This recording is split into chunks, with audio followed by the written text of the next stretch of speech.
Bonjour, aujourd'hui je vous retrouve pour vous parler du livre Massage, 3 histoires liant imaginaire et massage, qui a été écrit par Pascal Pavy et les illustrations ont été réalisées par Aurélie. Je ne peux pas vous présenter ce livre là puisque en fait je l'ai emprunté à la crèche où je travaille actuellement. L'éditeur de ce livre c'est Mango. Ce livre est sorti en 2018 et il contient environ 80 pages. À présent je vais vous parler de l'auteur. Donc Pascal est psychomotricienne, elle est également formatrice et auteure de livres pour enfants, également pour les parents, pour les pros de la petite enfance. Elle a suivi des formations de relaxation coréenne, le douyin, le shiatsu et la méditation pleine conscience. D'ailleurs pour parler de l'illustratrice, elle s'appelle Aurélie Gouel. Elle est diplômée de l'école supérieure d'art et technique à Paris en France. Son style à elle c'est plutôt douceur et poésie. Depuis 14 ans, elle illustre en fait des textes d'auteurs pour la presse et aussi les éditions jeunesse. Elle illustre aussi plusieurs albums et dont certains magazines. Maintenant, je vais vous faire la présentation de ce livre. À l'intérieur, vous pouvez y retrouver 3 contes à raconter avec les enfants, en alliant en fait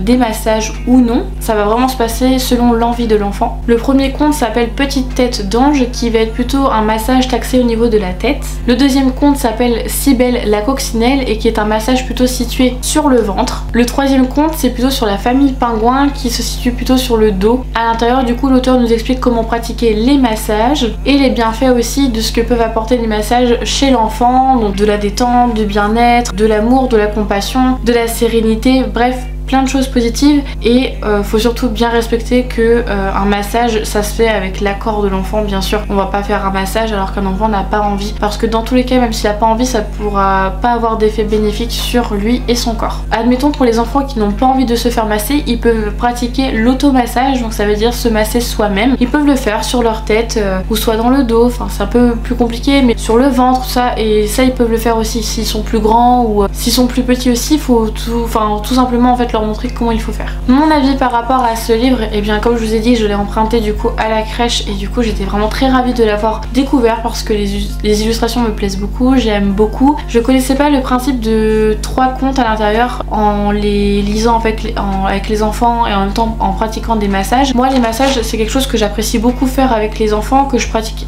énormément au quotidien, notamment pour l'aide à l'endormissement quand ils veulent s'endormir. Je leur préviens toujours de mon geste, je vais te toucher la tête pour t'aider à t'endormir, je vois que tu as besoin d'aide pour t'endormir, donc voilà, je trouve ça très bien. Pour l'instant j'ai pas encore pu tester cette technique auprès des enfants parce que j'ai pas forcément eu le temps de le pratiquer et aussi j'ai pas eu le souvenir de me dire il faut que j'essaye. J'ai pas toujours forcément le temps parce que du coup le groupe d'enfants demande énormément de temps, de patience, etc. Pourquoi pas, je garde ça dans ma tête et puis j'essaierai en tout cas, si jamais j'essaie je vous en ferai part de comment en fait on réagit les enfants par rapport à ça. Alors pour ma part moi je connais pas du tout ces ouvrages, c'est la première fois que je découvre un de ces livres et je pense que ce qui m'a tapé particulièrement dans l'œil c'est les illustrations que je trouve très jolies. J'ai aussi appris plein de choses, que notamment le shiatsu, en fait que ça veut dire en fait le shi veut dire doigt et tsu je crois que ça veut dire appui, donc en gros c'est l'appui avec les doigts, donc du coup le massage shiatsu.